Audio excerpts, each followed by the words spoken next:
Assalamualaikum warahmatullahi wabarakatuh. Berjumpa lagi dengan saya, Dede Natipa. Untuk pertemuan kali ini, saya akan menjelaskan bagaimana membuat desain topologi jaringan berbasis luas dengan menggunakan aplikasi Cisco Packet Tracer. Untuk lebih jelasnya, marilah kita simak penjelasan berikut ini. Ya, yang pertama, dengan menggunakan aplikasi Cisco Packet Tracer, terlebih dahulu silakan kalian install aplikasi ini, banyak di media internet, tinggal download, kemudian kita install dan pergunakan. Selanjutnya jalankan aplikasi Cisco Packet Tracer ini dengan cara double klik pada icon Cisco Packet Tracer yang sudah terinstall, bisa juga menggunakan klik kanan, kemudian open atau bisa menggunakan run as administrator. Selanjutnya, apabila sudah dijalankan, akan tampil laman seperti ini. Yang pertama, pada bagian atas, ini adalah menu bar, ada file, edit, option, view, tool, extension, help. Kemudian ada menu bar di bawahnya, new, open, save, print, dan yang lain. Pada bagian bawah terdapat toolbar, peralatan yang akan kita gunakan pada saat kita membuat desain topologi jaringan berbasis luas. Yang pertama yang akan kita lakukan yaitu membuat lembar kerja baru. Klik menu file, kemudian pilih new. Pada tengah-tengah sini kita akan melihat lembar kerja baru yang telah siap kita gunakan untuk mendesain topologi jaringan berbasis luas. Apa saja komponen dan peralatan yang kita butuhkan? Yang pertama, router sebagai media access point dan station, 2 buah router. Kemudian untuk penghubung ke bawahnya ke jaringan LAN, kita membutuhkan switch 1 buah. Untuk sisi lain kita menggunakan hub. Kemudian untuk device-nya kita bisa mempergunakan komputer, PC, personal komputer. Untuk menambahkan jaringan, kita bisa menggunakan jaringan nirkabel, artinya kita membutuhkan access point dan penerima. Sisi B sama, membutuhkan personal komputer, boleh juga menggunakan laptop ataupun media yang lain, smartphone. Kemudian access point 2, kemudian satu lagi device yang digunakan untuk menerima access point secara nirkabel. Untuk lebih jelasnya, marilah kita mulai mendesain topologi jaringan berbasis luas. Perhatikan penempatan toolbar yang akan kita gunakan. Peralatannya yang pertama kita membutuhkan router. Pada sisi toolbar di sini ada menu router. Klik saja menu router. Pada kolom sebelah kanan akan diperlihatkan router 1841, 2620XM, 2621XM, 2811, generic, dan generic. Perbedaannya, sisi modul akan bertambah banyak semakin dia menggunakan versi yang baru. Kita gunakan versi yang pertama, 1841, kita simpan di sebelah sini, di lembar kerja baru, kemudian satu lagi untuk posisi sisi B. Selanjutnya, kita siapkan peralatan yang akan kita gunakan. Yang pertama, kita membutuhkan switch sebagai penghubung. Klik menu switch di menu toolbar, kemudian arahkan sama, switch ini banyak. Ya, ada beberapa seri, kita pakai seri yang standar saja. Yang pertama, diklik, kemudian klik lagi, seri 295024 yang kita gunakan. Kemudian untuk di sisi B, kita menggunakan hub agar terlihat sedikit perbedaan. Kita sisipkan di sisi B. Selanjutnya untuk jaringan nirkabel, kita membutuhkan 1 buah dua buah akses point, satu untuk sisi A dan satu untuk di sisi B. Kita siapkan wirelessnya. Kita simpan akses point di bawah switch, yang satu lagi di bawah hub.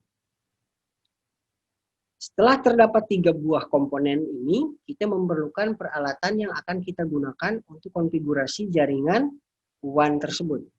Kita akan gunakan device untuk sisi A, kita menggunakan 3 buah komputer, PC 0, PC 1, dan PC 2. Ada 3 buah komputer. Selanjutnya di sisi B kita pergunakan laptop. Laptop 0,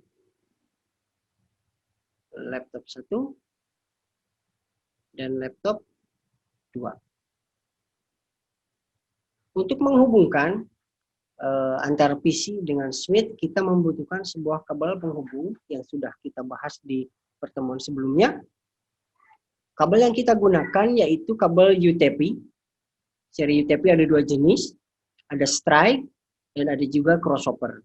Untuk strike, urutan warnanya yaitu putih oranye, putih hijau, biru, putih biru, oranye, putih coklat, coklat.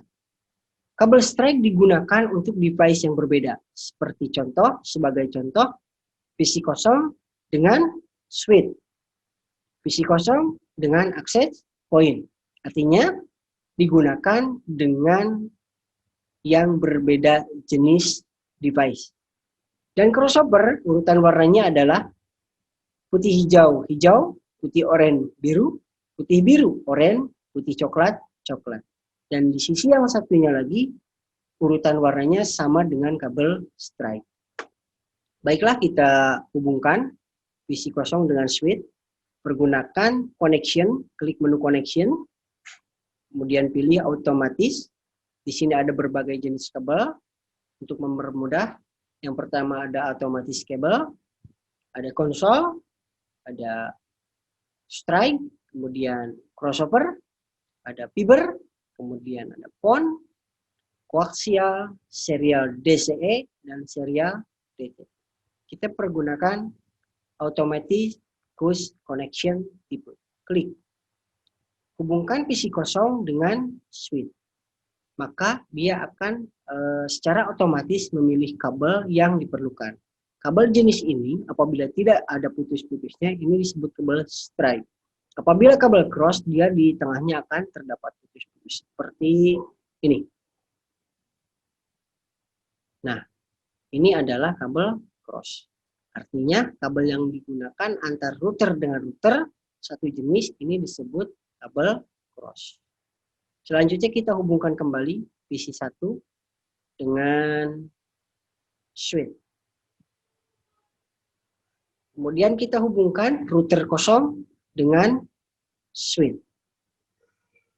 Kemudian kita hubungkan kembali antara switch dengan akses point. Bagaimana dengan PC 2? Agar bisa terhubung secara nirkabel ke akses point, kita harus konfigurasi modulnya terlebih dahulu. Bagaimana caranya? Yakni double klik pada PC 2, kemudian dia akan muncul tampilan konfigurasi. Sebelum kita ganti modulnya, kita siapkan dulu modul yang untuk akses point. Nah, modul untuk akses point atau wireless di sini diberi tanda Linksys WMP300N. Caranya bagaimana? Pertama kita roll dulu ke bawah, kita turn off button on pada PC, kita matikan dulu dengan cara diklik, kemudian di roll ke bawah. LAN cut kita klik, tahan, gunakan fasilitas drag and drop, kemudian kita buang, dan ganti dengan menggunakan link wireless. Setelah terganti dan terpasang di kotak yang kosong ini, kita roll ke atas. Selanjutnya, nyalakan kembali PC 2 yang tadi kita matikan dengan cara melakukan klik. Kemudian kita close dan perhatikan ini sudah tersambung. Apabila ada garis pagar seperti ini, artinya ini terhubung secara nirkabel tanpa menggunakan kabel. Artinya PC2 sudah terhubung dengan akses point 0. Kita lakukan konfigurasi yang sama pada sisi B. Klik kabel otomatis, kemudian pilih hub, hubungkan dengan laptop kosong. Selanjutnya, laptop 1 kita hubungkan dengan hub. Kemudian, akses point kita hubungkan dengan hub. Dan router kita hubungkan dengan hub sebagai sumber internet. Untuk menghubungkan laptop 2 ke akses point, caranya sama seperti PC2 kita hubungkan dengan akses point 0. Double klik pada laptop, dia akan tampil menu konfigurasi.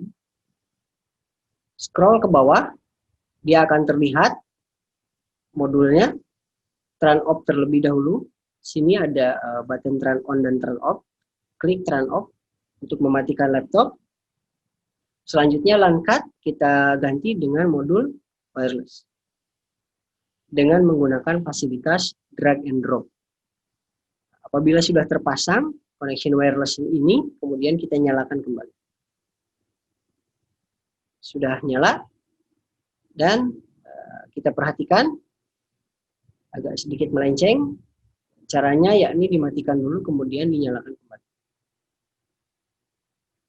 Dimatikan dulu dan dinyalakan kembali.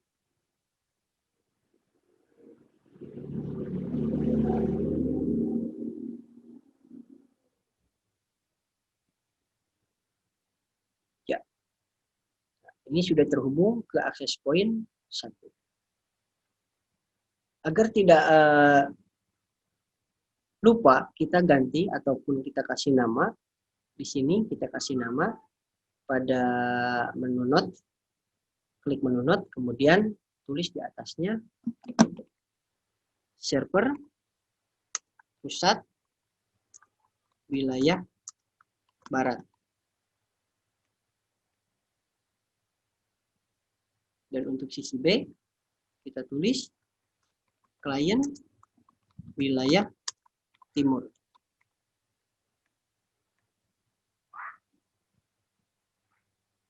Dengan teknologi jaringan berbasis luas, ini akan memudahkan mengkoneksikan antara sisi wilayah barat dan timur tanpa menggunakan kabel. Apabila digunakan kabel, akan mendapatkan kesulitan dan membutuhkan biaya yang sangat banyak dalam instalasinya. Maka dari itu, dibuatlah desain untuk jaringan berbasis luas. Adapun beberapa peralatan yang sudah kita pergunakan, yang pertama tadi ada 2 buah router, kemudian ada 1 buah switch, 1 buah hub, 2 buah access point, 3 buah PC atau personal komputer,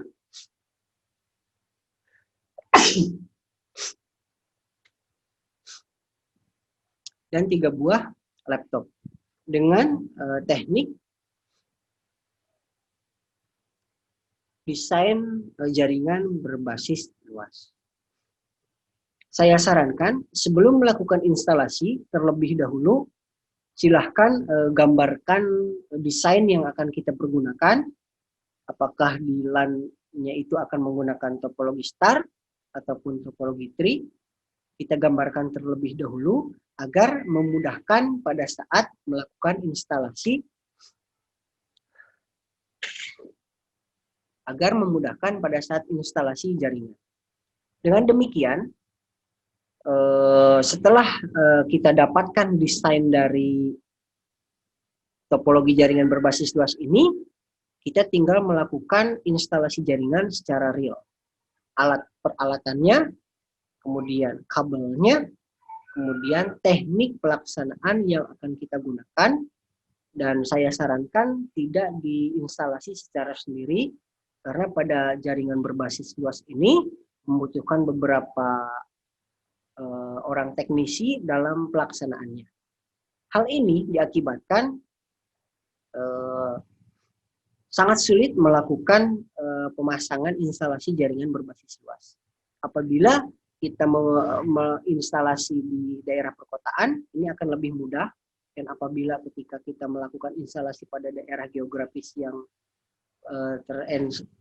di pegunungan, ini akan sangat memerlukan bantuan dan tenaga dari beberapa rekan teknisi yang lain. Mungkin itu saja yang bisa saya sampaikan pada video kali ini terkait desain jaringan berbasis luas dengan menggunakan Cisco Packet Tracer. Semoga bermanfaat dan saya tutup dan saya akhiri. Wassalamualaikum warahmatullahi wabarakatuh.